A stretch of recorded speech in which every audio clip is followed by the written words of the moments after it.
مکمل ناول تشنگی جا منتہا چوہان۔ تم نے کیا سوچ کے شادی سے انکار کیا؟ نواب وجدان خان کا دماغ اس وقت ساتویں آسمان پہ پہنچا ہوا تھا۔ وہ اس قدر سختی سے پوچھ رہا تھا کہ میرال کو لگا اس کی روح ہی قبض کر لے گا۔ مجھے اب آپ سے شادی نہیں کرنی۔ بمشکل میرال افندی کے لبوں سے یہ الفاظ ادا ہوئے۔ جانا لے لوں میں تمہاری؟ اسی وقت زندہ زمین میں گاڑ دوں گا اگر دوبارہ یہ الفاظ منہ سے نکالے تو۔ اپنے اشتعال پہ بمشکل قابو پا رہا تھا۔ اگر سامنے کھڑی لڑکی اس کی محبت نہ ہوتی تو اب تک نہ جانے وہ اس کے ساتھ کیا کر گزرتا۔ چھوڑے مجھے، ڈرتی نہیں میں آپ سے، وہ ہمت کرتے بولی۔ اسے بولنا تھا ورنہ بہت کچھ تباہ و برباد ہو جاتا۔ ڈرو گی تم، اب سے ڈرو گی، وجدان خان کے نام سے بھی کانپو گی۔ ابھی اس وقت تم سے نہ صرف نکاح کروں گا بلکہ وہ کچھ کروں گا کہ تمہاری روح تک کانپ اٹھے گی۔ وہ اس کے چہرے پہ پھنکارا تھا۔ مر جاؤں گی لیکن آپ سے نکاح نہیں کروں گی، وہ بھی دو بدو بولی۔ تو تم نکاح نہیں کرو گی تو ٹھیک ہے، بنا نکاح کی ہی سہاگ رات منانے کو تیار ہو جاؤ۔ وجدان اپنی شرٹ کے بٹن کھولتا اس کے جانے پڑا جب اس کی بات پہ بے یقین ہوتی میرال اس کے منہ پہ تھپڑ مار گئی۔ وہ غصے سے اسے دیکھتا دانت پہ دانت جما گیا، جبکہ وہ اب اس تھپڑ کے بدلے اپنی سزا کا تعین کر رہی تھی۔ اب تم مجھ سے نکاح بھی کرو گی اور ہر رات میری اذیت ناک قربت بھی سہو گی۔ وہ اسے کلائی سے سختی سے جھگڑے باہر لے کے آتا سب کے بیچوں بیچ اسے لا کے چھوڑ گیا، اور ساتھ ہی اس نے اپنی جیب سے گن نکال لی۔ سبھی وجدان کا منہ دیکھنے لگے۔ آخر یہ کرنا کیا چاہ رہا تھا؟ بابا جان، اگلے 2 منٹ میں یہی مولوی صاحب آئیں گے اور میرا نکاح ہوگا۔ وہ باپ کی طرف دیکھتا سخت اور کرخت لہجے میں بولا۔ یہ سب کیا ہے وجدان؟ تم…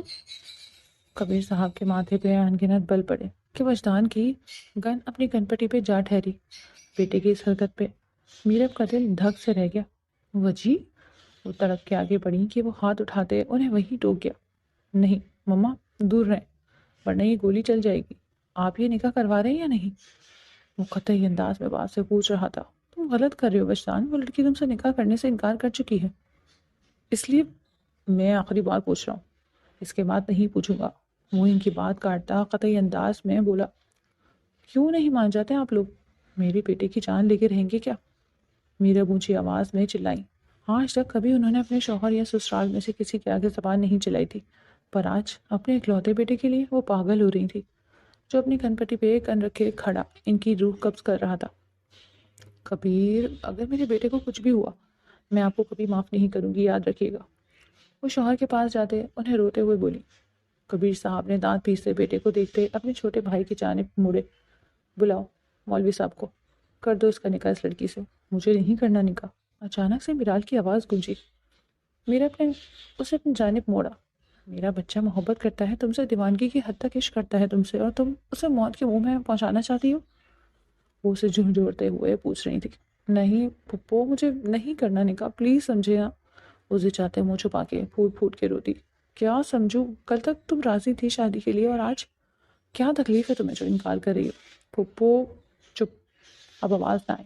ابھی نکاح ہوگا تمہارا میرے بیٹے سے۔ وجدان بیٹا گن نیچے کرو، مما کا وعدہ، مما آج ہی آپ کا نکاح میرال سے کرائیں گی۔ میری جان۔ میرب کی بات پہ وجدان نے ایک نظر باپ کو دیکھا، پر گن ابھی بھی اس کے ہاتھ میں تھی۔ مولوی صاحب آگے آئے اور میرال کا نکاح وجدان سے ہو رہا تھا۔ کیا آپ کو یہ نکاح قبول ہے؟ وہ انکار کرنا چاہتی تھی لیکن میرب آنٹی نے اس کے بازو کو بہت سختی سے دبوچا ہوا تھا تو وہ قبول ہے کہہ گئی۔ دوسری طرف وجدان کے دل کو ٹھنڈی سی راحت ملی۔ نکاح ہوتے ہی دعا کے بعد مبارکباد کا سلسلہ شروع ہو گیا۔ میرب نے سکھ کا سانس لیا۔ کبیر غصے سے وہاں سے اٹھتے واک آؤٹ کر گئے۔ میرال کی نظریں انہی پہ ٹکی ہوئی تھی جیسے ابھی وہ اپنی سانس روک گئی ہو۔ ابھی وہ ان کو سیڑھیاں چڑھتے دیکھ رہی تھی کہ اچانک اپنی کلائی پہ کسی کی مضبوط گرفت۔ وہ بری طرح چونکی۔ وہ وجدان تھا جس نے لب بھینچے سخت قہر کی نگاہ سے اسے دیکھا اور اسے کلائی سے پکڑتا اب کی بار اپنے کمرے کی جانب بڑھا۔ وجدان، رک جاؤ، ابھی مت لے کے جاؤ، شام کو رخصتی ہو جائے گی تب۔ نہیں مما، مجھے اس لڑکی پہ بھروسہ نہیں رہا، رخصتی سے پہلے یہ غائب ہو گئی تو میں رسک نہیں لے سکتا۔ اس کے دماغ میں جو فطور چل رہا ہے اسے درست کرنے کا وقت آ گیا ہے، وہ سخت لہجے میں کہتا میرال کو کلائی سے تھامے کھینچتا ہوا اپنے کمرے کی جانب لے گیا۔ وہ سہمی ہوئی اس کے ساتھ گھسیٹتی چلی گئی۔ جانتی تھی یہ شخص کتنا ضدی اور غصے والا ہے، اس کے باوجود اس نے اتنا بڑا رسک لیا اور شادی سے انکار کر دیا۔ اب نکاح کی بات نہ جانے وہ اس کے ساتھ کیا کرنے والا تھا۔ کمرے میں لاتے ہوئے اس نے زوردار انداز میں میرال کو بستر پہ پٹکا اور دھار سے دروازہ بند کرتے ہوئے اسے لاک لگایا۔ میرال کا دل دہل کے رہ گیا جبکہ وہ بنا ایک لفظ بولے اپنی شرٹ کے بٹن کھول رہا تھا۔ میرال گھبرا کے پیچھے کی طرف سرکی۔ اسے آج پہلی بار وجدان سے خوف محسوس ہوا۔ اس کے قریب آنے سے اس کے دل کی دھڑکن تھم رہی تھی۔ وہ شرٹ اتار کے دور اچھال گیا۔ اب وہ صرف بلیک سینڈو میں تھا۔ اپنی پینٹ سے بیلٹ نکالتے اچانک میرال کو چیخنے پہ مجبور کر گیا۔ میرال کو لگا وہ اسے بیلٹ سے مارے گا۔ وہ اٹھ کے بھاگنے لگی لیکن وجدان نے اسے جکڑے اس کے دونوں ہاتھوں کو بیلٹ سے باندھ دیا۔ اس کے پورے جسم پہ لرزہ طاری ہو گیا۔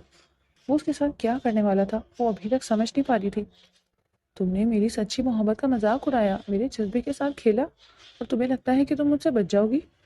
وہ ایک ایک لفظ دھیمی آواز میں کہتا ہوا اس کے ہوش و حواس گم کر رہا تھا۔ وہ سر نفی میں ہلاتی اس سے دور ہونے کی کوشش کرتی کہ وجدان کو اس کی اس حرکت پہ سخت غصہ آیا۔ اور وجدان وہ بے بسی سے اس کا نام لیتی بلک بلک کے رو دی۔ نہیں نہیں، اس انداز سے نہیں، وہی ایٹیٹیوڈ واپس لاؤ جس ایٹیٹیوڈ سے تم نے شادی سے انکار کیا اور پھر مجھ پہ ہاتھ اٹھایا۔ وہ پھنکارا تھا۔ آپ بھی مجھے تھپڑ مار لیں پلیز، بدلہ لے لیں، وہ ہچکیوں سے روتے اسے کہہ رہی تھی۔ اور اس کا یہ انداز وجدان کے لیے بالکل نیا تھا۔ وہ ایک تو کیا ہزاروں تھپڑ اسے کھا سکتا تھا، کیا وہ اسے جانتی نہ تھی؟ کیا اس کی محبت کی تاثیر اس تک پہنچ نہیں پائی کہ وہ اسے اس قدر بدگمان ہو رہی تھی؟ وہ بیڈ گراؤنڈ پہ منہ مارتا چلا گیا اور وہ ڈر کے چلاتے چلاتے بے ہوش ہو گئی۔ اس کا سر ڈھلکا کہ وجدان نے فوراً اسے اپنے سینے سے لگایا اور شدت سے اپنے سینے میں بھینچا۔ وہ اب خود بھی کرب میں مبتلا ہوا تھا۔ میرال کا یہ کون سا روپ تھا؟ آج تک کبھی دیکھا نہ تھا، اور آج وہ اسے ڈر رہی تھی۔ ہاں، آج پہلی بار اس نے بھی تو میرال پہ اپنا غصہ ظاہر کیا تھا، اپنا جنون اسے دکھایا تھا، ورنہ وہ بھی تو ہمیشہ اس کے سامنے میٹھا ہی بنا رہا۔ پر وہ بھی کیا کرتا، شادی کے لیے دو اپنی اپنی رضامندی دی تھی اور عین شادی والے دن اس نے شادی سے انکار کر دیا۔ تو وہ آپے سے باہر نہ ہوتا تو کیا کرتا؟ وہ دھیرے سے اس کی کلائیوں کو بیلٹ سے آزاد کرتا، اس پہ اپنی انگلیوں کی پوروں کو رکھتا سہلانے لگا جو ہر درجے لال ہو گئی تھی، اور اس کے گلے سے دوپٹہ اتار کے ایک طرف رکھتا اس کا سر دھیرے سے تکیے پہ رکھ گیا، اس کے ماتھے کے ساتھ ماتھا جوڑا۔ کتنی دیر یہی خاموشی کی نظر ہو گئی۔ وہ بھی تکیے پہ سر رکھے لیٹا تھا اور اس کا سر اٹھاتا اپنے سینے پہ منتقل کر گیا۔ وہ اس کے بالوں پہ لب رکھے جیسے خود کو سکون پہنچا رہا تھا۔ جو اذیت، جو درد ان چند لمحوں میں اس لڑکی نے دے دیا تھا، اس کا مداوع بھی وہ اسی لڑکی سے کرنے والا تھا۔ ہر بار آپ میرے راستے میں رکاوٹ بنتی ہے، ہر بار مجھے منزل تک پہنچنے سے پہلے واپس مڑنا پڑتا ہے، جسٹ بیکاز آف یو۔ وہ ہاتھ میں پکڑے گلاس کو دور دیوار کی جانب پھینکے۔ کانچ کا گلاس ٹوٹ کے کرچی کرچی ہوا، جبکہ ایک طرف کھڑی اس عورت کے چہرے کو مسکان نے چھوا تھا۔ او، اور چلائیں نواب کبیر خان، اور چلائیں، یوں ہی چلاتے رہیں گے تو ہی سکون آئے گا آپ کو۔ میرا ان کے قریب آتی انہیں للکار رہی تھی۔ کبیر خان نے لال انگارہ آنکھیں ان پہ ٹکائیں جو آج قیامت خیز روپ میں ان کے سامنے کھڑی تھی۔ کتنی اذیت بھری ہے نا ان لمحوں میں۔ جس وجود کو آپ یہاں سے نکالنا چاہتے تھے وہی وجود ہمیشہ کے لیے اب اس گھر میں اب رہے گا۔ جو وجود آپ کو ایک آنکھ نہیں بھاتا اب ساری زندگی اسی کو دیکھنا پڑے گا۔ جس وجود کے باپ سے ساری زندگی آپ نے نفرت کی، اس شخص کی بیٹی اب اس گھر کے اکلوتے وارث نواب وجدان خان کی بیوی بن کے ہمیشہ کے لیے اب اس حویلی میں رہے گی۔ وہ عام سی لڑکی نواب خاندان کی بہو بن گئی۔ واہ، کیا کمال ہو گیا۔ وہ تالیاں بجاتی کبیر خان کی بے بسی کا مذاق اڑا رہی تھی اور کبیر خان غصے سے پیچ و تاب کھاتے ہوئے دیکھ رہے تھے۔ اچانک ان کا کالر دب ہو جان کے قریب ہوئی۔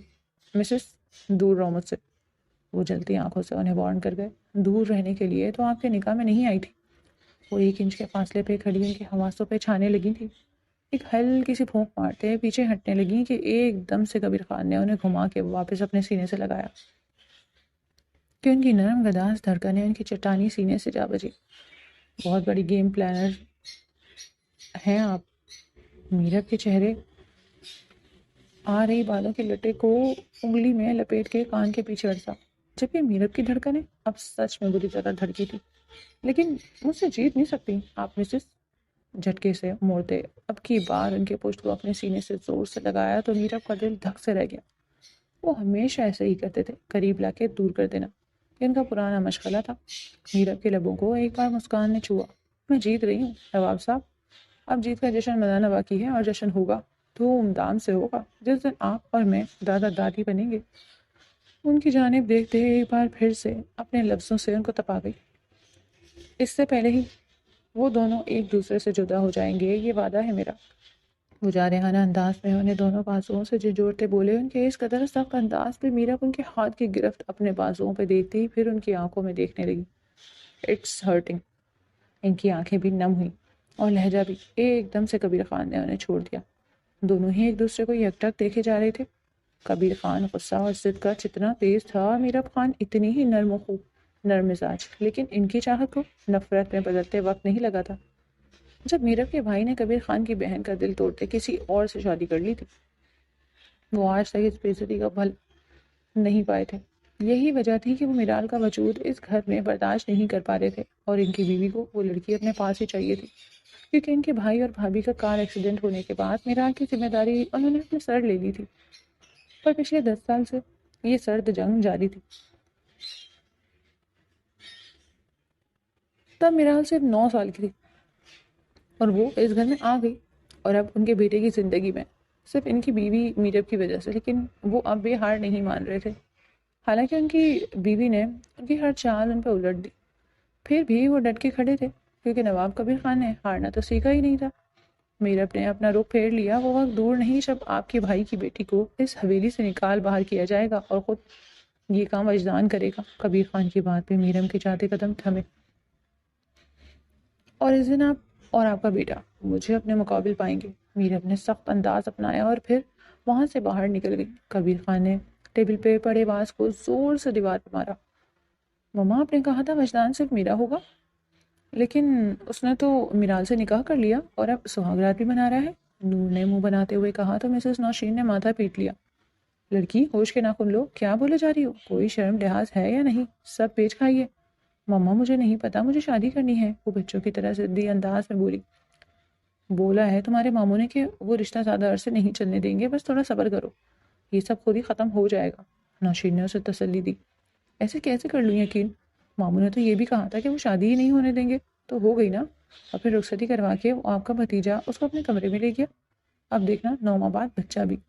تم چپ کرتی ہو یا نہیں؟ انہوں نے اس کی بات روکتے ہوئے اسے گھر کا۔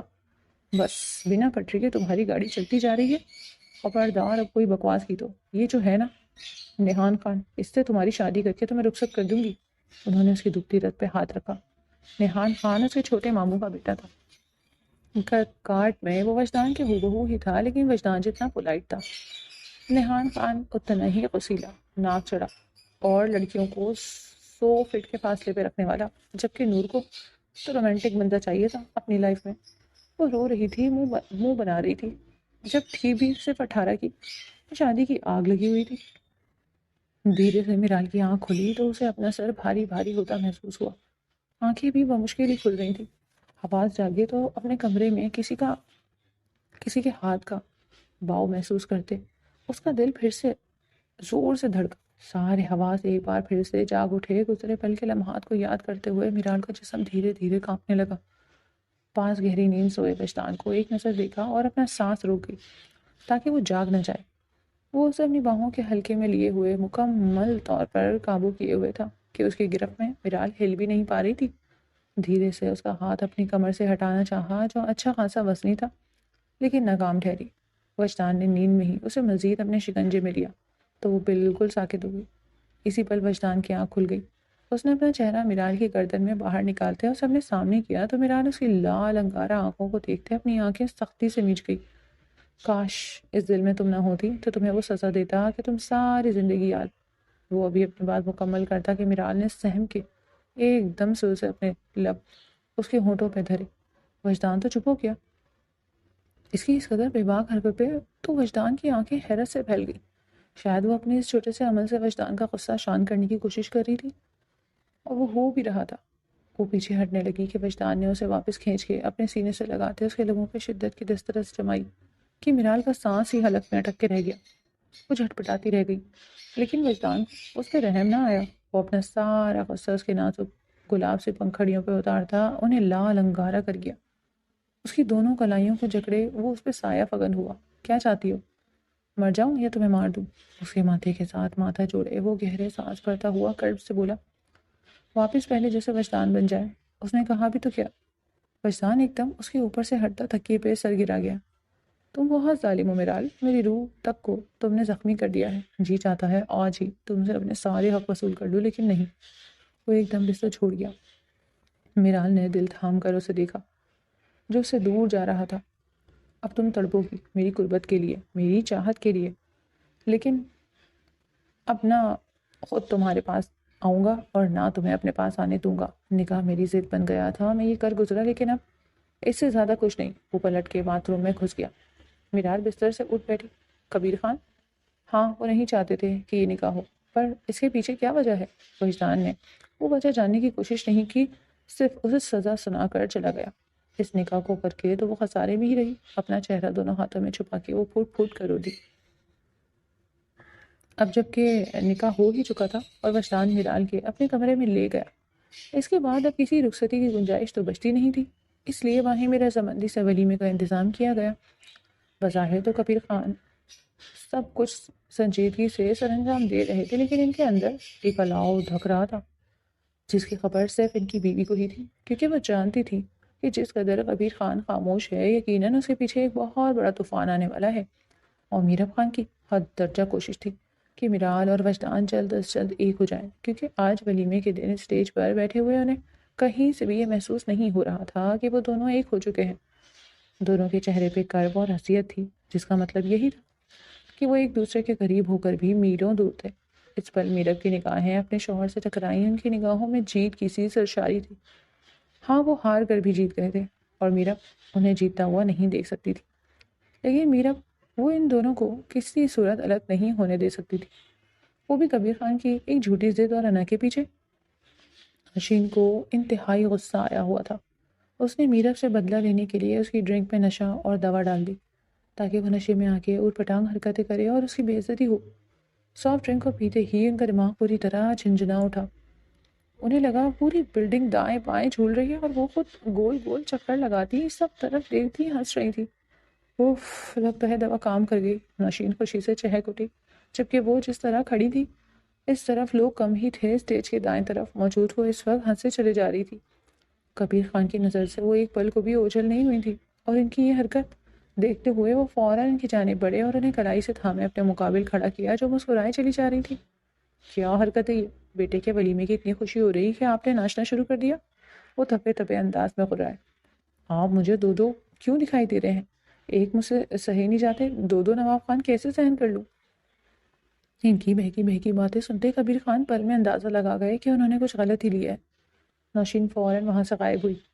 اپنے ارد گرد ایک تنقیدی نگاہ دوڑاتے وہ اپنی مسز کو اپنے ساتھ لیے شادی ہال سے باہر نکلے، جو اس وقت ان کی عزت کا فالودہ نکالنے پہ تلی ہوئی تھی۔ باہر لاتے انہیں اپنی گاڑی میں بٹھاتے وہ خود ڈرائیونگ سیٹ پہ آئے اور موبائل کو کان سے لگاتے کسی کو انفارم کرنے لگے، جبکہ میرب ان کی ہلکی بیٹ کو تھوڑی سی چھیڑتی انہیں گدگدی کرنے لگی۔ ان کی کن پٹی پہ ابھرے سفید بالوں کو دیکھتے وہ کھلکھلا کے ہنس دی۔ انہیں گھوری سے نوازتے گاڑی کو اسٹارٹ کرتے کبیر نے روڈ پہ ڈالا۔ وہ ہنستے چلی جا رہی تھی۔ میرا بڈھا کجا کہ ان کی بات سنتے کبیر خان کو 440 وولٹ کا کرنٹ لگا۔ وہ انہیں بوڑھا کہہ رہی تھی۔ میرے کبیر خان، نواب جی بوڑھے ہو گئے ہیں۔ اف، وہ انہیں تپا رہی تھی اور وہ تپ رہے تھے۔ ان کی ایج صرف 50 پلس ہی تھی، جبکہ خود وہ 45 پلس تھی۔ جب بھی نازک سی جوان سی تھیں، اگر کہا جاتا کہ وہ عمر چور تھی تو غلط نہ تھا۔ آج چلے میرے ساتھ میرے روم میں، بتاتا ہوں آپ کو کتنا بوڑھا ہو گیا ہوں میں۔ بہت شوق ہے نا آپ کو دادی بننے کا، اس عمر میں آپ کو دوبارہ مانا بنایا تو میرا نام بھی نواب کبیر خان نہیں۔ وہ دبے دبے انداز کو ضبط کرتے بولے تو میرب کی ہنسی کو بریک لگا۔ دل میں ایک دم سے کرنٹ ابھرا، لیکن اگلے پل وہ پھر سے لاپرواہی سے ہنسنے لگی اور دھیرے سے سرک کے کبیر خان کی گود میں جا بیٹھی۔ مان جائیں نواب صاحب، آپ پورے ہو گئے ہیں۔ وہ اب ان کی تھوڑی کو لبوں سے چھوتی انہیں مزید اکسا رہی تھی۔ ان کا یوں گود میں آ کے بیٹھنا کبیر خان کو شادی کے بعد والے دنوں کی یاد تازہ کروا گیا۔ گاڑی کا بیلنس ایک دم ان کے ہاتھ بگڑا، پر اگلے ہی لمحے وہ میرب کو ایک ہاتھ سے سینے سے لگاتے دوسرے ہاتھ سے اسٹیئرنگ سنبھالتے بریکس لگا گئے۔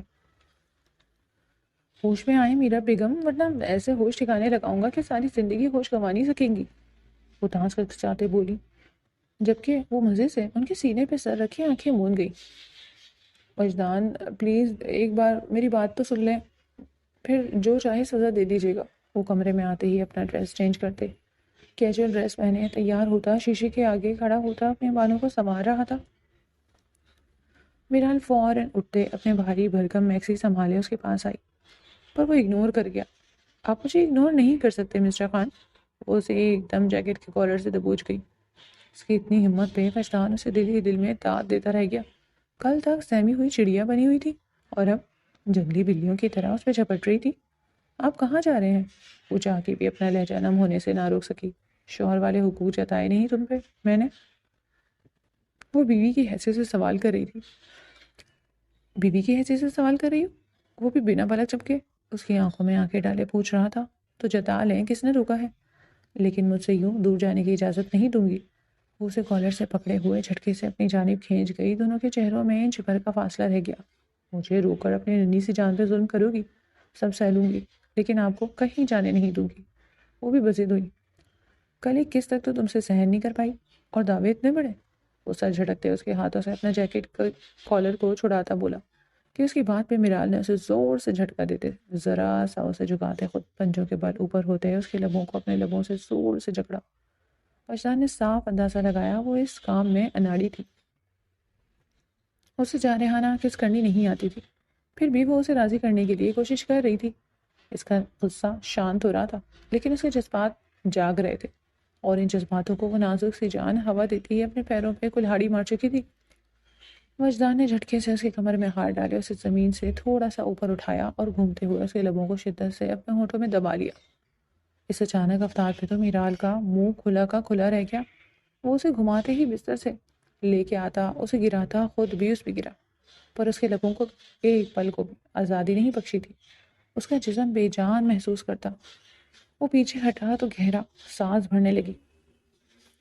ایک کس کی مارو تم، سیکھ لو مجھ سے، وہ گہرے سانس بھرتے بے ربط انداز میں بولتا۔ دور ہٹنے لگا کہ میرال نے پھر سے اسے جیکٹ سے کالر سے پکڑے اپنے اوپر گرا لیا۔ کیا کری ہو، پاگل ہو گئی ہو؟ ابھی چوٹ لگ جاتی۔ وہ ذرا سا فاصلہ بناتا اسے ڈپٹ رہا تھا۔ اس کے فکر والے انداز پہ میرال کے لبوں کو مسکان نے چھوا۔ آپ اب بھی مجھ سے پیار کرتے ہیں، ہے نا خان؟ اس کی بات پہ وہ رخ پھر گیا تو میرال نے فوراً اس کے گال پہ رب رکھے۔ مجھے میرا حق چاہیے خان، آج ابھی اسی وقت۔ وہ ذرا سا سر اٹھا کے بولتی، اس کے کان کی لو کو چوم گئی۔ اگر یہ شادی نارمل حالات میں ہوئی ہوتی تو یہ سب تمہیں کہنے کی ضرورت نہ پڑتی، بنا کہے اپنا سارا پیار تم پہ نچھاور کر دیتا، لیکن تم نے کل جو تماشا لگایا وہ میں بھولا نہیں، اس لیے نو کلوزنس۔ وہ اس کے ہاتھ پیچھے کرتا اٹھ بیٹھا۔ خود کے جذبات کو سنبھالتا کتنا مشکل کام تھا، کوئی وجدان سے پوچھتا۔ آئی ایم سوری، معاف کر دیں۔ وہ بھی روتے ہوئے اٹھ کے بیٹھی، اسے کمر سے ہگ کر دی۔ سب کی نظروں میں ایک پاگل عاشق بن گیا ہوں، گرا دیا ہے تم نے سب کی نظروں میں مجھے۔ جس لڑکی سے میں نے پیار کیا اسے شادی کرنے کے لیے میں نے بندوق کا سہارا لیا۔ وہ غصے سے اٹھ کھڑا ہوا۔ میرال پھر سے اس کے غصے کو دیکھتی سہم اٹھی۔ وہ اسے منانا چاہتی تھی لیکن اسے سچائی نہیں بتا سکتی تھی کہ اس نے یہ سب کیوں کیا، ورنہ باپ بیٹا ایک دوسرے سے دور ہو جاتے۔ اور دوسری طرف وجدان چاہتا تھا وہ خود ساری وجہ بتا دے اپنے کل کے کارنامے کی، لیکن وہ اسے پیار سے منا تو رہی تھی پر سچ نہیں بتا رہی تھی۔ میں سب کے سامنے معافی مانگ لوں گی، ایک موقع تو دیں۔ وہ اٹھ کے اس کے پاس آ کھڑی ہوئی۔ نو، نیور۔ چینج کرو اور جا کے سو جاؤ۔ میں نہیں چاہتا کہ غصے میں کچھ الٹا سیدھا کر دوں، مجھے خود اپنے غصے سے ڈر لگنے لگا ہے۔ میرال، اسٹے آؤٹ آف می۔ وہ اس کے قدم اپنی طرف بڑھتے دیکھ ہاتھ کے اشارے سے روک گیا تو وہ تڑپ اٹھی۔ وہ پلٹا۔ پلیز مت جائیں، وہ بے بسی سے رندھی آواز میں التجا کر رہی تھی۔ وہ رک گیا۔ ہاں، وہ اسے مزید نہیں رلا سکتا تھا، اس لیے باہر جانے کا ارادہ بدل دیا۔ اوکے، نہیں چاہتا، جاؤ چینج کرو۔ وہ بنا اس کی طرف دیکھے موبائل ہاتھ میں اٹھائے صوفے پہ جا بیٹھا۔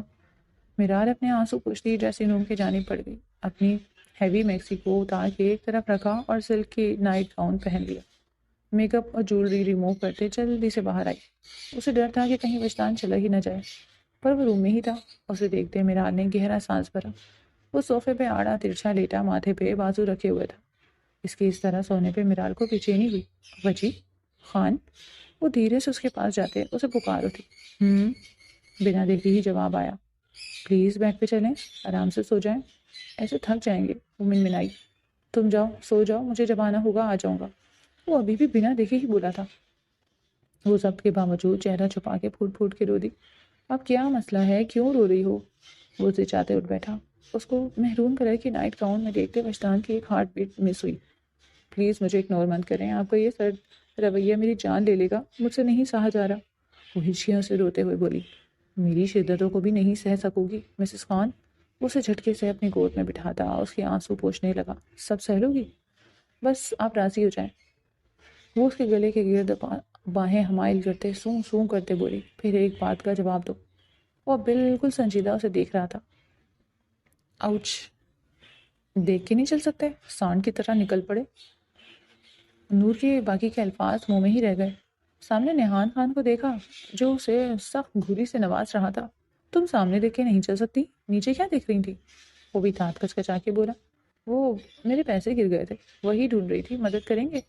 معصوم سا منہ بناتی وہ نیہان کو تنگ کر رہی تھی۔ Go to hell with your پیسے۔ وہ اسے ایک طرف کرتا خود لمبے لمبے ڈگ بھرتا باہر نکلا کہ وہ اس کے پیچھے لپکی۔ ارے رکے رکے، اتنی رات گئے کہاں جا رہے ہیں؟ تم سے مطلب؟ غصے سے پلٹا۔ وہ مجھے آئس کریم کھانی تھی، بہت دل چاہ رہا ہے، مجھے آئس کریم کھلانے لے چلیں؟ وہ بچوں کی طرح چہکی۔ وہ ٹھونس لینی تھی، شادی پہ آئس کریم؟ اب یوں میرا راستہ تو نہ روکنا پڑتا۔ اف، اتنا غصہ نہ کریں، کالے ہو جائیں گے۔ مجھے کوئی آئس کریم نہیں کھلاتا۔ ٹھیک ہے، مت لے کے جائیں، میں وجدان خان سے کہتی ہوں، وہ لے جائیں گے۔ وہ مزے سے اپنا وائٹ فراک سنبھالتی وجدان کے کمرے کی جانب پڑھنے لگی۔ ویٹ اے منٹ، تم پاگل ہو؟ رات کے اس وقت ان کے روم کا ڈور ناک کرو گی؟ عقل ہے تمہیں یا نہیں؟ وہ بھڑکا۔ اب آپ نہیں لے کے جاتے تو کسی سے تو کہوں گی نا۔ ارے اتنا کیوں ہائپر ہو رہی ہو؟ کزن کہو تو میں چلتا ہوں، شادی پہ آئے ان کے کزن نے جو رات یہیں گیسٹ روم میں رکے تھے، ان کو یہاں باتیں کرتا دیکھ اس طرف آ گیا۔ اسے دیکھ نور کے چہرے کا زاویہ بگڑا جب نیہان نے غصے سے اپنی مٹھیاں سختی سے بھیجی۔ مجھے آئس کریم خرید کے کھانی ہے، چوری کر کے نہیں۔ پھوٹی کوڑی جیب میں ہے نہیں اور آیا بڑا آفر کرنے والا۔ نور نے اس کی اچھی خاصی بے عزتی کر کے رکھ دی۔ اس کی بات پہ عمار کا منہ کھلا کا کھلا رہ گیا۔ ارے آپ کیوں مراقبے میں چلے گئے؟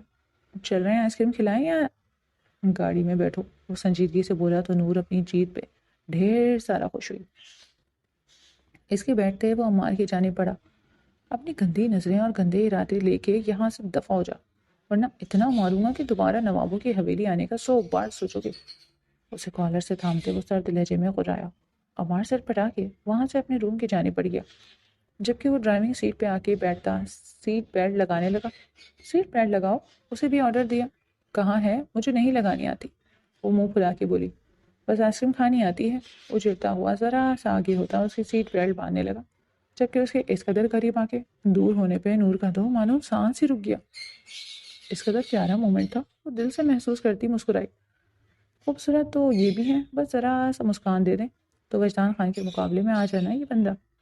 اف، اس کے ہاتھ کتنے پیارے ہیں، اور یہ کلر جو اس نے پہنا ہے کتنا فٹ لگ رہا ہے، اور یہ گلی کی ابری ہڈی، ہائے ظالم کتنا ہینڈسم ہے۔ کاش رومانٹک بھی ہوتا تو سونے پہ سہاگا ہو جاتا۔ وہ خیالوں ہی خیالوں میں نیہان خان کے ساتھ رومانس مومنٹ انجوائے کر رہی تھی کہ اچانک نیہان کی پکار پہ چونکی۔ کون سا فلیور کھانا ہے، جلدی بولو۔ وہ وہیں گاڑی میں بیٹھے بولا۔ وہاں اندر جا کے نہیں کھا سکتے؟ وہ نروٹھے انداز میں بولی۔ نہیں، جواب اتنا ہی سرد انداز میں آیا۔ کھڑوس۔ وہ زیر لب بڑبڑائی اور اپنا فیوریٹ فلیور بتانے لگی۔ 2 منٹ میں ہی اس کی آئس کریم اس کے ہاتھ میں تھی اور نیہان نے گاڑی واپسی کے راستے پہ ڈال دی۔ وہ مزے سے آئس کریم انجوائے کرتی رہی۔ آپ بہت اچھے ہیں نیہان خان، میں ابھی آپ کو کھڑوس سمجھتی رہی۔ اب گھر جا کے مما سے بات کروں گی کہ میری شادی کر دیں آپ سے۔ آپ میرے ساتھ فٹ آتے ہیں؟ بس ایک چھوٹی سی شرط ہے، مجھے روز آئس کریم کھلانے لے جاؤ گے نا؟ وہ مزے سے اپنی دھن میں بولتی چلی جا رہی تھی جب نیہان نے جھٹکے سے گاڑی کو روکا۔ تمہارا دماغ چل گیا ہے کیا؟ بکواس کر رہی ہو؟ وہ تقریباً اسے 6 سال چھوٹی تھی اور باتوں میں وہ نیہان خان کو خود سے بھی بڑی لگی۔ ہاں تو اس میں کیا ہے کہ آپ کو شادی نہیں کرنی؟ کتنی ایج ہو گئی ہے آپ کی؟ اب تک تو 2 سے 3 بچے بھی ہو جانے چاہیے تھے آپ کے۔ وہ جب بھی بولتی نان اسٹاپ اور بے تکا بولتی، مجھے اب تمہاری آواز نہ آئے ورنہ اٹھا کے گاڑی سے باہر پھینک دوں گا۔ وہ دوبارہ گاڑی سٹارٹ کرتے غراتے ہوئے بولا، اتنی خوبصورت کم سے لڑکی کو گاڑی سے اٹھا کے باہر نہیں پھینکتے بلکہ رومانس کرتے ہیں۔ اس کی ایسی باتوں سے نیحان خان کے کانوں سے دھواں نکلنے لگا۔ انتہا کی بے شرم لڑکی ہو تم، نہ جانے پھپھو تمہیں کیا کھلاتی ہیں۔ وہ سر جھٹکتے بولا، اماں کا بس چلے تو مجھے زہر ہی کھلا کے مار دیں۔ روز کہتی ہے نور اپنی زبان کو کنٹرول کر لو ورنہ میرے ہاتھوں مر جاؤ گی۔ اب بھلا اس زبان کو کیسے کنٹرول کیا جاتا ہے یہ مجھے نہیں بتائیں۔ وہ آئس کریم فنش کرتے مسکرا کے اسے دیکھتے بولی، تمہیں آئس کریم کھانی نہیں آتی؟ اس کے لبوں کے ارد گرد چاکلیٹ لگی دیکھ نیحان خان کے ایک ہارٹ بیٹ مس ہوئی۔ کیا ہوا؟ میرے منہ پہ لگ گئی ہے؟ ٹیشو ہے آپ کے پاس؟ وہ ارد گرد نگاہ دوڑاتے پوچھ رہی تھی۔ ویسے فلموں کا سین ہوتا تو ہیرو اپنے ہونٹوں سے یہ چاکلیٹ ریموو کرتا، پر آپ کریں گے نہیں، مجھے پتا ہے، کھڑوس ٹائپ ہیں آپ۔ تھوڑی رومانٹک موویز دیکھا کریں۔ وہ اپنے لبوں کو صاف کے ساتھ مشورہ بھی دے رہی تھی، اور اپنے خان کو سمجھ آیا اس کا دماغ رومانس میں اتنا کیوں چل رہا ہے۔ یہ رومانٹک موویز کا اثر تھا۔ تمہیں تو میں بہت جلد بتاؤں گا رومانس ہوتا کیا ہے۔ ساری رات رونے دھونے میں نہ گزری تو میرا نام بھی نیحان خان نہیں۔ اسے ریلک بولتا گاڑی کی اسپیڈ تیز کر کے۔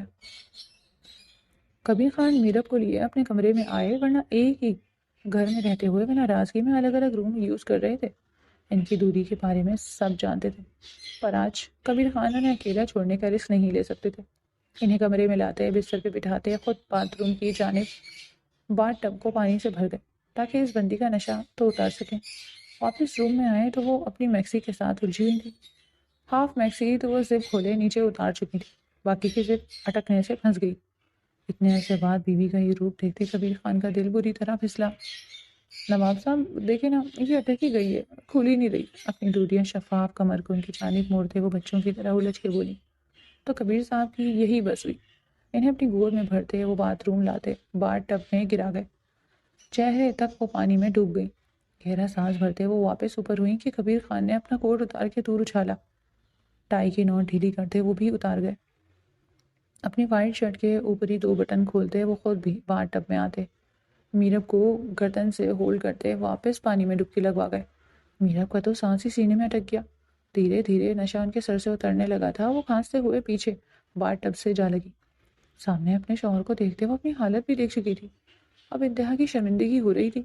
اتر گیا سستا نشہ۔ وہ ان کی کمر میں ہاتھ ڈالتے انہیں کمر سے ہولڈ کرتے باتھ ٹب سے باہر نکالتے دانت پیستے بولے، چھوڑیں مجھے، کیا کر رہے ہیں؟ اب کی بار وہ گھبرا گئی۔ انہیں اپنے نواب صاحب کے ارادے خطرناک لگے۔ ارے ایسے کیسے چھوڑ دوں؟ آپ نے مجھے بڈھا کہا۔ اب بتانا نہیں آپ کو کہ نواب کبیر خان ابھی بھی جوان ہے؟ وہ انہیں بستر پہ لاتے اپنی گیلی شرٹ کو اتارتے دور اچھال گئے۔ پپا اگل گئے ہیں آپ، ایک بچے کے باپ ہیں اور وہ بھی شادی شدہ بچہ، آپ ایسے کیسے میرے قریب وہ ان کے اوپر جھکے تھے اور میرب کی آواز کہیں دب سی گئی۔ اگر اسی شادی شدہ بیٹے کے بعد میرے نزدیک ہوئی ہوتی تو آج کم از کم 8 سے 10 بچے تو لازمی ہوتے۔ وہ ان کے گالوں سے لبوں تک پریسنگ کرتے ان کی سراہی دار گردن تک ہاتھوں کو لائے تھے۔ پلیز نواب صاحب ایسا کچھ مت کیجیے جو مجھے سب کے سامنے شرمندہ ہونا پڑے۔ وہ روحان سے ہوتے بولی، مطلب آپ کو اب بھی یقین ہے کہ میں بہت کچھ کر سکتا ہوں؟ وہ معائنے خیزی سے ان کی اٹ ڈھلکی میکسی کو بھی سرکا گئے اور لائٹس آف کرتے ان پہ اپنا حق جتاتے، انہیں اچھی طرح باور کروا گئے کہ وہ بوڑھے نہیں بلکہ اب بھی جوان ہیں۔ یہ سب جو کل ہوا اس کے پیچھے کوئی اور تھا نا؟ وہ کتنے یقین سے بول رہا تھا کہ میرال کا دل دھڑکنا بھول گیا۔ ہاں یا نہ میں جواب دوں؟ میرال، اب کی بار وہ انتہائی سنجیدہ تھا۔ وہ سر جھکا گئی۔ تم نے کیسے مان لی ان کی بات؟ وہ ساری بات سمجھ گیا تھا کیونکہ اس کے باپ کی نفرت میرال اور اس کی فیملی سے کوئی ڈھکی چھپی نہیں تھی، پر افسوس اسے میرال پہ تھا جو ان کی باتوں میں آ گئی۔ پلیز خان مجھے معاف کر دے، آئندہ ایسا کچھ نہیں ہوگا۔ وہ لرزتے کانپتے اسے کہہ رہی تھی، پہلی بار اسے یوں غصہ کرتے دیکھ رہی تھی تو بری طرح ڈر گئی۔ رونا بند کرو، وہ اسے اپنے ساتھ لگاتا اس کی کمر کو سہلاتے بولا۔ کل سے وہ اس کے غصہ اور عذاب کا نشانہ بنی ہوئی تھی۔ اس کی کمر سہلاتے وہ اسے مسلسل کانپتا ہوا محسوس کر رہا تھا۔ میرال ریلیکس۔ اس کا اس قدر ڈرنا وجدان کو پریشان کر گیا۔ آپ ناراض نہیں ہیں نا؟ وہ سوں سوں کرتے اس کا چہرہ ہاتھوں کے پیالے میں بھرتے پوچھ رہی تھی۔ پہلے تھا اب نہیں ہوں، وہ نرمی سے بولا، وہی ٹون جو ہمیشہ سے تھی۔ میرال شدت سے اس کے گلے سے لگی اپنے رب کا شکر ادا کر رہی تھی۔ وہ وجدان کے پولائٹ رویے کی عادی تھی۔ اچانک سے اسے کل سے اس طرح دھاڑتے دیکھ وہ اسے سخت خائف ہو چکی تھی۔ اس کی حالت کو سمجھتا وجدان اسے لیے اپنے ساتھ بستر پہ آیا اور اس کا سر بہت آرام سے تکیے پہ رکھا. اس کے ماتھے پہ لب رکھتے اس کی اذیت کو کم کرنے کی کوشش کی اور پیچھے ہٹنے لگا. کہاں جا رہے ہیں؟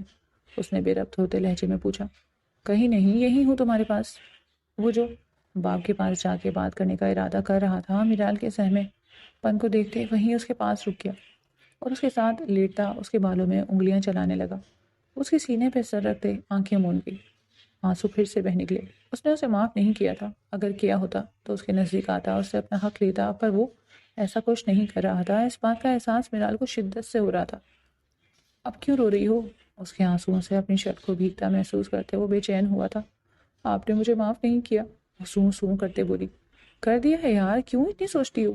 اس کا سر تکیے پہ رکھتا اس کے گال پہ رب رکھتا پیار سے بولا تو وہ اس کے گلے کے گرد باہیں حمائل کیے اسے اپنے اوپر جھکا گئی.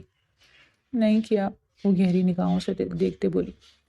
کر دیا ہے جان، وہ اس کے لبوں کو محبت سے چھوتے بولا. وہ سر نفی میں ہلا گئی تو وجدان مسکراتا وہ مزید اس کے قریب ہوتا. اس کی میکسی میں اپنے ہاتھوں کو الجھا گیا. وہ اپنی محبوب بیوی کی آنکھوں سے سب سمجھ گیا تھا، پر مینٹلی کافی ڈسٹرب تھا، اس لیے وہ فی الحال اس کے قریب نہیں جا رہا تھا. پر میرال کی سوچیں نیگیٹیوٹی کا شکار ہونے لگی تھی اور ایسا وہ ہرگز نہیں چاہتا تھا، اس لیے اسے سمیٹنے کا فیصلہ کیا. دھیرے سے اس کے لبوں پہ جھکتا وہ اس کے اپنے بیچ کے سارے فاصلے مٹاتا چلا گیا. خود بھی پرسکون ہوتا اسے بھی پرسکون کر گیا. صبح کا سورج نواب ہاؤس میں خوشی لانے والا تھا. یہ طوفان، یہ تو آج پتہ چلنا تھا. مسز اٹھ جائیں، اتنا کون سوتا ہے بھلا؟ کبیر خان اپنے چہرے پہ ہاتھ پھیرتے دھیرے سے میرب کے کانوں میں جھکے بولے. وہ انہی کی شرٹ پہنے ان کے ساتھ چپکی تھی، جبکہ وہ خود شرٹ لیس تھے. کون کہتا ہے بڑھاپے میں بندہ بوڑھا ہو جاتا ہے؟ کوئی اس کپل کو دیکھتا جن پہ پھر سے جوانی چڑھی تھی. مسز اٹھ رہی ہیں یا ایک اور راؤنڈ لگاؤں؟ وہ وارننگ دینے والے انداز میں بولے. تو میرب نے آنکھیں نیم وا کرتے انہیں گھورا تو وہ اپنا نچلا لب دانتوں تلے دبا کے اپنی مسکراہٹ کو روکنے لگے. آپ اب بھی کافی ہاٹ ہے مسز، اور یقیناً آپ کو بھی احساس ہو گیا ہوگا آپ کا شوہر ابھی بوڑھا نہیں ہوا. وہ معنی خیزی سے بولتے انہیں شرمانے پہ مجبور کر گئے اور رخ پھیرتے کروٹ بدل گئی، جبکہ ان کے چہرے پہ ایک شرمیلی مسکان نے احاطہ کیا جسے وہ اپنے شوہر سے چھپا گئی. پر وہ بھی اچھے خاصے تیز بندے تھے، کیسے نہ سمجھتے. آج بھی اپنی مسز کی ہر بات کو ہر ادا کو وہ سمجھ جاتے تھے. ان کے قریب ہوتے ہیں، ان کے بالوں پہ لب رکھتے تو وہ کانپ کے رہ گئی. پھر بتایا نہیں انجوائے کیا عرصے بعد ان لمحوں کو؟ تو جیسے ان کے ہوش و حواس ٹھکانے لگانے پہ تلے ہوئے تھے. نواب صاحب باز آ جائے ورنہ آپ کی یہ موٹی گردن ٹوٹ جائے گی میرے ہاتھوں سے. اب کی بار وہ ان کی جانب پلٹتے انہیں کھا جانے والی نظروں سے گھورتے بولی. یہ کبیر صاحب کا کہا برجستہ تھا. میرال، وہ جو صبح آنکھ کھلی تو اپنے ساتھ سوئی میرال کے جسم سے اٹھتی ہیٹ کو محسوس کرتا فوراً اٹھ بیٹھا. میرال اوپن یور آئیز. وہ پریشان ہوا. اس کا پورا جسم آگ میں تپ رہا تھا. اسے باہوں میں بھرے وہ اسے لیے شاور کے نیچے جا کھڑا ہوا. نیم گرم پانی کا شاور اس کے جسم پہ پڑا تو وہ لرز کے رہ گئی اور وجدان کی باہوں سے چپکتے پانی سے بچنا چاہا. وجدان نے اس کے چہرے ہاتھ پھیرتے اسے پیار سے اپنے سینے سے لگایا. جتنا وہ اس پہ غصہ کر چکا تھا اور رات کو اس سے اپنا حق لے چکا تھا، اب اس سے بھی زیادہ اس کی کیئر کرنی تھی. ناشتے کی ٹیبل پہ سبھی موجود تھے سوائے وجدان اور میرال کے. سریا، آپ بلا کے لائیں بچوں کو. میرب نے ملازمہ سے کہتے سنجیدگی سے شوہر کو دیکھا، جن کے چہرے پہ بھی اب سنجیدگی چھا گئی تھی جب انہوں نے منع کر دیا تھا کہ انہیں ناشتہ نہیں کرنا. ملازمہ کی بات پہ میرب کے ماتھے پہ بل پڑے. وہ اپنی جگہ سے اٹھی کہ سیڑھیاں اترتے وہ ان دونوں کو دیکھ رہی تھی. ان کے ایک دوسرے کے ہاتھوں میں ہاتھ تھے، لیکن وجدان کے ہاتھ میں ہینڈ کیری دیکھ کر وہ الجھی. کہاں جا رہے ہیں آپ دونوں؟ سب کی نظریں انہی پہ جمی ہوئی تھی. وہیں جہاں ہمیں کوئی الگ نہ کر سکے. جواب وجدان کی طرف سے آیا. کبیر خان نے پہلو بدلا. کس کی اجازت سے جا رہے ہیں آپ دونوں یہاں سے؟ غصے سے لال پیلی ہونے لگی. مما پلیز مت روکیں، اس اتنی بڑی حویلی میں میری بیوی کے لیے کوئی جگہ نہیں ہے، اور جہاں بیوی کی عزت و احترام نہ ہو میں وہاں نہیں رہ سکتا. تو جائیں، چلے جائیں، کس نے روکا ہے آپ کو؟ کبیر خان غصے سے اپنی جگہ سے کھڑے ہوتے غصہ ضبط کرتے بولے. جانتا ہوں آپ تو کبھی نہیں روکیں گے بلکہ جشن منائیں گے. وہ تنفر سے بولا تو کبیر خان نے غصے سے مٹھیاں بھیجی. آپ کہیں نہیں جائیں گے وجدان، سنا آپ نے؟ میرب نے قطعی انداز میں کہا. ماں پلیز مت روکے، ہمارا جانا ہی بہتر ہے ہمارے لیے، اس گھر کے لیے، اور خاص کر آپ کے اور بابا کے رشتے کے لیے. وہ دھیرے سے بولا. تو میرا درد بھری نظروں سے شوہر کی جانب دیکھتی وہاں سے اپنے کمرے کی جانب پڑ گئی۔ وہ مزید یہ سب برداشت نہیں کر سکتی تھی۔ ماں کو یوں روتا ہوا دیکھ وجدان کے لب بھینچے۔ مما آپ روک لینے، نور نے نم لہجے میں ماں سے کہا۔ نوشین نے گہرا سانس بھرتے بھائی کی جانب پیش قدمی کی۔ بھائی بھول جائیں سب جو بھی ہوا، میں نے معاف کیا سب کو، وہ اب اس دنیا میں نہیں رہے تو کیسی لڑائی کیسی جنگ، ہم اپنی اپنی زندگیوں کو عذاب کیوں بنا رہے ہیں، مٹا دے دل سے سب۔ آج پہلی بار نوشین کے منہ سے یہ الفاظ نکلے تھے جنہیں سنتے کبیر کے دل کو بہت توقیت ملی۔ ہاں وہ میرب کے بھائی سے نفرت کرنے لگے تھے جو ان کا دوست بھی تھا اپنی بہن کی وجہ سے، کیونکہ اس نے منگنی ختم کر کے باہر کی لڑکی سے شادی کی تھی، اور پھر یہ نفرت ان کی بیٹی میرال سہتی رہی، وہ جو ان کی بیٹے کی جان بن گئی تھی، ان کی جان کا عذاب تھی۔ اور پھر شادی کے دن انہوں نے میرال سے اس شادی سے انکار کرنے کو کہا اور وہ معصوم ان کی بات کا مان رکھتے انکار کر گئی۔ پر اب تو سب ختم کر دینا چاہیے تھا، کیونکہ نوشین کے دل میں بھی اللہ نے ہدایت بھر ہی دی۔ بھائی صاحب ختم کریں یہ بلا وجہ کی نفرت، مت سزا دیں اپنے بیٹے اور بہو کو، نعمان خان نے کبیر کے کندھے پہ ہاتھ رکھتے کہا۔ تو وہ اپنے سامنے بیٹے کو دیکھتے اس کے پاس آئے جو میرال کا ہاتھ تھامے ہوئے تھا۔ جس باپ نے انگلی پکڑ کے چلنا سکھایا، اپنی گود میں کھلایا، آج اس باپ کو چھوڑ کے جانا چاہتے ہو؟ وہ دکھ اور غصے سے بولے۔ پشتان کے چہرے کو مسکان نے چھوا، وہ اپنے آنسو پوچھتا سر جھکا کے پھر سے سر اٹھا کے باپ کو دیکھنے لگا۔ جو باپ کم اس کے بڑے بھائی زیادہ لگتے تھے، ایسے نہیں بڑے ہوئے تم، 25 سال تمہیں اس دل پہ بٹھایا ہے، ظالم۔ وہ اسے ایک ہاتھ سے پیش کرتے نروٹے انداز میں بولے۔ آج باپ کو چھوڑنے کی بات کر رہا ہے؟ بابا مت کہہ مجھے بابا، منہ توڑ دوں گا تیرا۔ اس کی جانب مڑتے غصے سے اسے پیچھے کر گئے تو وہ ہنس دیا۔ وہ جانتا تھا اس کے بابا اس سے اس دنیا میں سب سے زیادہ پیار کرتے ہیں، اور کچھ بھی ہو جائے اسے یہاں سے جانے نہیں دیں گے۔ ماں کا لاڈلا بن گیا تو باپ بھول گیا؟ اس کے سامنے ہوتے ماتھے پہ بل ڈالے پوچھ رہے تھے۔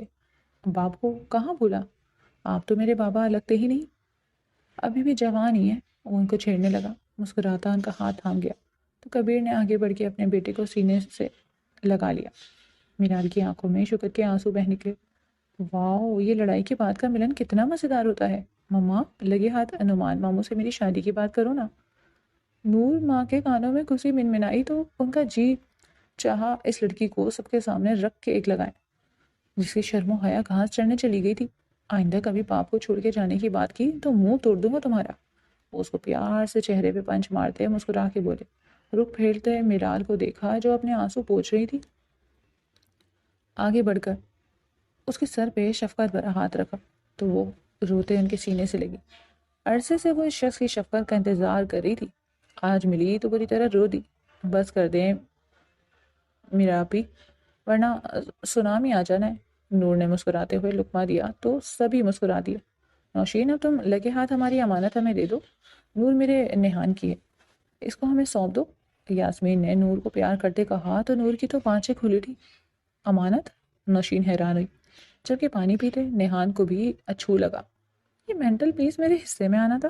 ہاں بالکل، کیونکہ پہلی بات اور تھی، اور اب وجدان کی شادی کے بعد تو انکار مت کرنا۔ پر بھابھی ابھی چھوٹی ہے یہ، نوشین نے دھیرے سے کہا۔ نہیں مما، پورے 18 کی ہو گئی ہوں میں۔ اس کی بات پہ ایک پل کو سبھی اسے دیکھنے لگے تو وہ یاسمین کے پیچھے چھپ گئی، جبکہ سب کا مشترکہ کہکہا ایک ساتھ گونجا۔ وہ روم میں داخل ہوئے تو میرب آنسو پوچھتے اپنا سامان پیک کر رہی تھی۔ کہاں؟ وہ دروازہ لاک کرتے ان کے پاس آ کے کھڑے ہوتے سخت غصیلے انداز میں بولے، مجھے بات نہیں کرنی آپ سے۔ وہ بنا ان کی طرف دیکھے بولی، لگتا ہے رات والی ڈوز بھول گئی ہیں۔ وہ ان کے ہاتھ سے بیگ لے کے ایک طرف پھینکتے اپنے قریب کر گئے۔ خبردار جب آپ دوبارہ میرے قریب آئے۔ وہ انگلی اٹھا کے وارن کر رہی تھی، پینک مت ہو، کہیں نہیں جا رہا آپ کا بیٹا، یہی ہے۔ وہ دھیرے سے ان کے کان میں سرگوشی کرتے انہیں مطمئن کر رہے تھے۔ ان کی بات سنتے وہ آنسو بہاتے ان کے سینے میں چھپی، ایک سکون سا اترا تھا ان کی روح میں۔ آپ اور وجدان میری زندگی ہو، میرا کبھی دور جانے کی بات نہیں کرنا۔ آپ اتنا عرصہ مجھ سے دور رہی لیکن اسی گھر میں تھی، اس لیے چپ کر کے برداشت کر گیا۔ اب بس خان، میرا بھائی چلا گیا ہے اس دنیا سے، کیا آپ اسے معاف کر کے اس کی بیٹی کو اپنا نہیں سکتے؟ ان کے سینے سے لگی بولی، یار اپنا لیا ہے، میرے لیے بھی وہ بیٹی جیسی ہے، لیکن کیا؟ وہ روئی آنکھوں سے انہیں دیکھنے لگی۔ مجھے ہماری بھی ایک پیاری سی بیٹی چاہیے۔ ان کے دونوں آنکھوں پہ لب رکھتے محبت سے بولے تو وہ شرما کے ان کی باہوں میں سما گئی۔ اب ہم دادا دادی بنیں گے؟ بالکل نہیں میرب، آئی ایم سیریس، مجھے بیٹی کی خواہش ہے۔ وہ جذب کے عالم میں بولے، نواب صاحب مجھے شرم آتی ہے اس ایج میں ماں بننا۔ وہ جھرجھری لے کے رہ گئی۔ تو وقت پہ قریب آ جاتی تو آج ہماری بیٹی بھی جوان ہوتی، وہ منہ بنا کے بولے تو میرا کھلکھلا کے ہنس دی۔ نور اور ریحان کا نکاح ہو گیا تھا، لیکن رخصتی فی الحال ڈیلے کر دی گئی۔ نکاح کے بعد نور سیدھا نثر بچا کے ریحان کے کمرے میں جا گھسی۔ ریحان شاور لے کے نکلا تھا کہ اچانک نور کو کمرے میں دیکھ کر سٹک ہوا۔ اس نے اپنے گرد تولیہ لپیٹا ہوا تھا اور ایک تولیہ اپنی گردن کے گرد رکھتا وہ وہیں رک گیا۔ ہائے ہینڈسم ہسبینڈ، واؤ کیا باڈی ہے، یہ مسلز اصلی ہے؟ وہ اشتیاق سے پوچھ رہی تھی، اور ریحان اسے گھوری ڈالے جا رہا تھا۔ واؤ یار، یہ کیسے بنائے ہیں، مجھے بھی بنانے ہیں۔ وہ بار بار فنگر سے اس کے بازوؤں کے ہیوی مسلز کو چھوتی بچوں کی طرح خوش ہو رہی تھی۔ اور یہ بائسپس ہے نا، لوکنگ سو گارجس۔ وہ اب اس کے ایپ پہ ہاتھ پھیرتے اس کے جسم میں کرنٹ بھرنے لگی۔ اس کے ہاتھ پہ ہاتھ رکھے وہ اسے روکتا غصے سے گھور گیا۔ تمہیں ذرا شرم لحاظ نہیں، بندہ نوک کر کے آتا ہے۔ کیوں، میرے ہسبینڈ کا کمرہ ہے اور مستقبل قریب ہے میرا۔ وہ آنکھ ونک کرتے مسکرائی۔ ہو تو بہت خوبصورت، لیکن اتنے ہی سڑیل۔ رومانس کی تو آپ کو الف بے بھی نہیں آتی۔ میں نا آپ کو رومانٹک ویڈیوز کے لنکس بھیجوں گی۔ وہ کان کے قریب ہو کے سرگوشی کرتی، اس کے اندر گہرے جذبات جگا گئی۔ جھٹکے سے اسے کمر سے تھامے، ایک بازو سے اوپر کو اٹھاتے اسے اپنے سینے میں پیوست کیے اس کے لبوں کو گرفت میں لے گیا، اور اس قدر سختی سے ان پہ جنون نچھاور کرنے لگا کہ نور کے 14 طبق روشن ہو گئے۔ اسے لیے بستر پہ گرا تو نور کا اٹکا سانس بحال ہو، پر یہ بھی صرف چند سیکنڈ پہ محیط تھا۔ اگلے پل وہ پھر سے اس کے لبوں پہ جھکتا، اسے بتا گیا کہ اصل میں رومانس ہوتا کیا ہے۔ اور وہ معصوم جو اسے رومانس کا سبق پڑھانے چلی تھی، خود پریکٹیکل رومانس سیکھ کے وہاں سے بھاگی، جبکہ ریحان کے چہرے کو بھرپور مسکان نے چھوا۔ Part 2 depends video reach 2026 first golden hour novel.